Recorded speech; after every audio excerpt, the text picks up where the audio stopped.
Hello दोस्तों, स्वागत है आप सभी का PYQ एकेडमी में। कैसे हैं आप फ्रेंड्स? उम्मीद है आप सभी अच्छे होंगे और आप सभी ने चैनल को लाइक शेयर और सब्सक्राइब जरूर किया होगा। अगर नहीं किया है तो अभी चैनल पर जाएं और चैनल को लाइक शेयर और सब्सक्राइब करें और बेल आइकन को प्रेस करके रखें ताकि कोई भी नोटिफिकेशन आए तो वो आप तक पहुंच पाए। और फ्रेंड्स, आज की वीडियो में हम जितने भी आगामी एग्जाम होने वाले हैं, TRE 4 होने वाला है, 70th BPSC होने वाला है और बी स्टेट रेलवे, बहुत सारे एग्ज़ाम्स लाइनअप में हैं और उन सभी को ध्यान में रखते हुए मैंने आज पॉलिटिकल साइंस के एक इम्पॉर्टेंट टॉपिक को यहाँ पे लाया है। पोल साइंस आज हम करेंगे आज के वीडियो में और इसके एक महत्वपूर्ण टॉपिक को मैंने यहाँ पे लाया है जो कि है राष्ट्रपति से रिलेटेड बहुत सारे क्वेश्चन आपके एग्ज़ाम में देखने को मिलते हैं और बहुत सारे आर्टिकल्स के रूप में एग्ज़ाम में क्वेश्चन देखने को मिलते हैं और हम इस छोटे छोटे क्वेश्चन को मिस कर देते हैं, उन पे ध्यान नहीं देते, पढ़ते नहीं हैं और ऐसे ही क्वेश्चन छूट जाते हैं जिनके कारण एग्ज़ाम में हमारा नंबर भी कम हो जाता है और छूट जाता है। चाहे आप कंफ्यूज हो जाते हैं कि आंसर क्या होगा, क्योंकि छोटे क्वेश्चनों पर हम ज़्यादा ध्यान नहीं देते, फोकस नहीं देते हैं।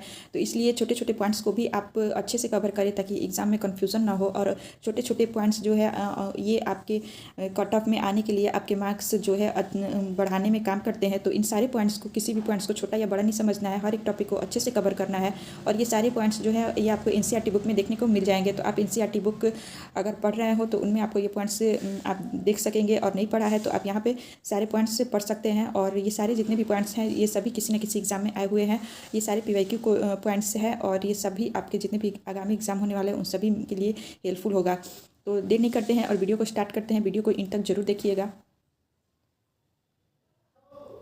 यहाँ पर ग्रीन बॉक्स बनाकर दिया हुआ है, जो कि बॉक्स बनाया हुआ है तो इसी से ये हो जाता है कि ये VVI है, बहुत ही ज़्यादा इंपॉर्टेंट है। राष्ट्रपति पद की अर्हता यानी क्वालिफिकेशन दिया हुआ है, जो कि अनुच्छेद 5858 में पढ़ने को मिलता है। अक्सर पूछता है कि राष्ट्रपति पद की अर्हता क्वालिफिकेशंस जो है वो किस आर्टिकल में देखने को मिलता है। तो आर्टिकल 58 में राष्ट्रपति के क्वालिफिकेशन के बारे में पढ़ने को मिलता है, जिसमें दे रखा है कि राष्ट्रपति पद के लिए क्या क्या ज़रूरतें हैं।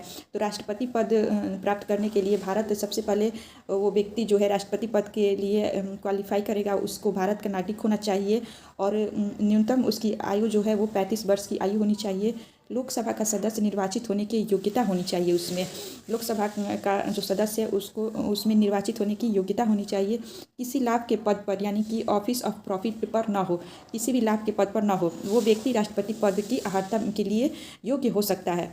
योग्य होने के लिए क्या क्या चाहिए? तो भारत का नागरिकता चाहिए, आयु जो है वो 35 वर्ष का होना चाहिए, लोकसभा का सदस्य निर्वाचित होने के योग्य होना चाहिए और किसी लाभ के पद पर नहीं होना चाहिए। वो व्यक्ति राष्ट्रपति पद के लिए योग्य होगा और वो इलेक्शन लड़ पाएगा। तो इसकी अर्हता जो है इसका बात किया जाता है आर्टिकल 58 में। तो ये पॉइंट्स आप देख सकते हैं कि कितने इंपॉर्टेंट है। ये क्वेश्चन बहुत ही ज़्यादा और बहुत सारे एग्जामों में पूछा गया है, तो इसे मिस ना करें, इस क्वेश्चन को जरूर पढ़ें और अच्छे से इस पर ध्यान दें। नेक्स्ट क्वेश्चन है कि भारत में राष्ट्रपति का निर्वाचन किस प्रकार होता है। पूछ रहा है कि भारत में राष्ट्रपति का निर्वाचन किस प्रकार से होता है। अगेन मोस्ट इंपॉर्टेंट क्वेश्चन है। अप्रत्यक्ष मतदान से भारत में राष्ट्रपति का जो निर्वाचन होता है वो अप्रत्यक्ष मतदान से होता है, यानी कि अनुपातिक प्रतिनिधित्व से एकल संक्रमणीय मत पद्धति द्वारा भारत में राष्ट्रपति का निर्वाचन अप्रत्यक्ष मतदान के द्वारा होता है। नेक्स्ट है कि भारत के राष्ट्रपति के चुनाव में मतदान कौन करता है।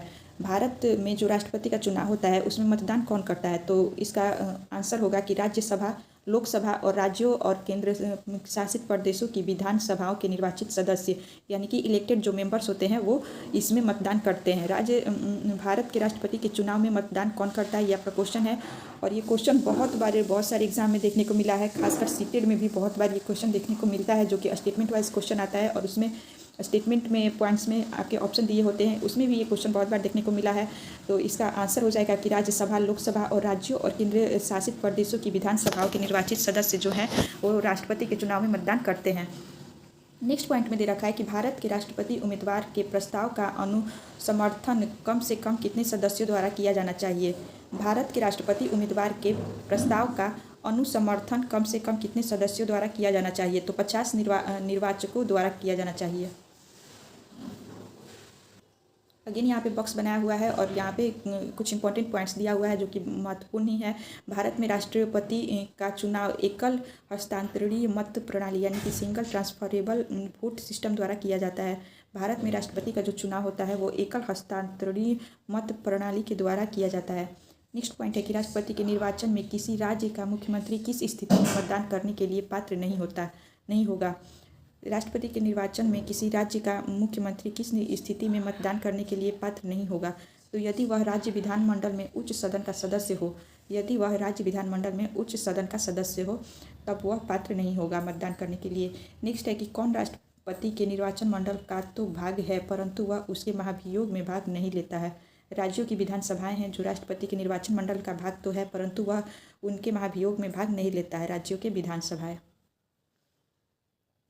नेक्स्ट पॉइंट है कि संसद अथवा विधानसभा का कोई सदस्य राष्ट्रपति निर्वाचित हो सकता है परंतु उस पर क्या शर्त है? संसद अथवा विधानसभा का कोई सदस्य राष्ट्रपति निर्वाचित हो सकता है परंतु उस पर क्या शर्तें हैं?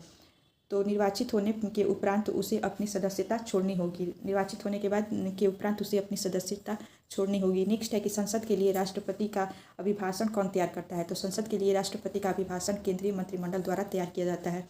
केंद्रीय मंत्रिमंडल द्वारा तैयार किया जाता है। बॉक्स में दे रखा है कि राष्ट्रपति की मृत्यु, पद त्याग अथवा हटाए जाने पर पद की रिक्ति यानी कि वैकेंसी ऑफ पोस्ट को 6 माह की समय सीमा के भीतर भरना होगा।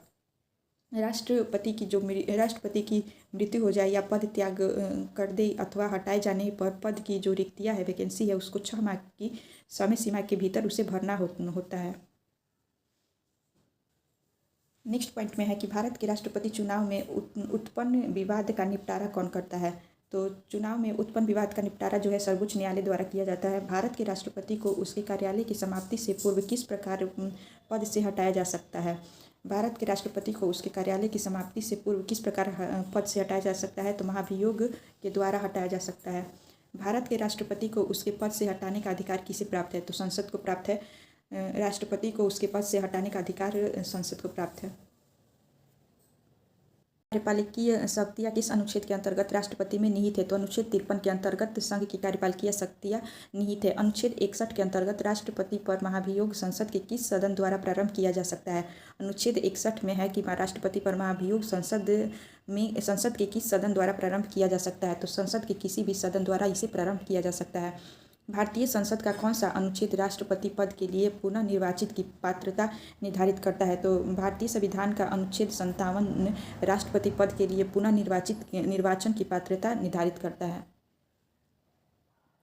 नेक्स्ट है कि राष्ट्रपति को कोई भी विषय पुनः विचार के लिए मंत्रिपरिषद को वापस भेजने का अधिकार किस संविधान संशोधन द्वारा प्रदान किया गया है?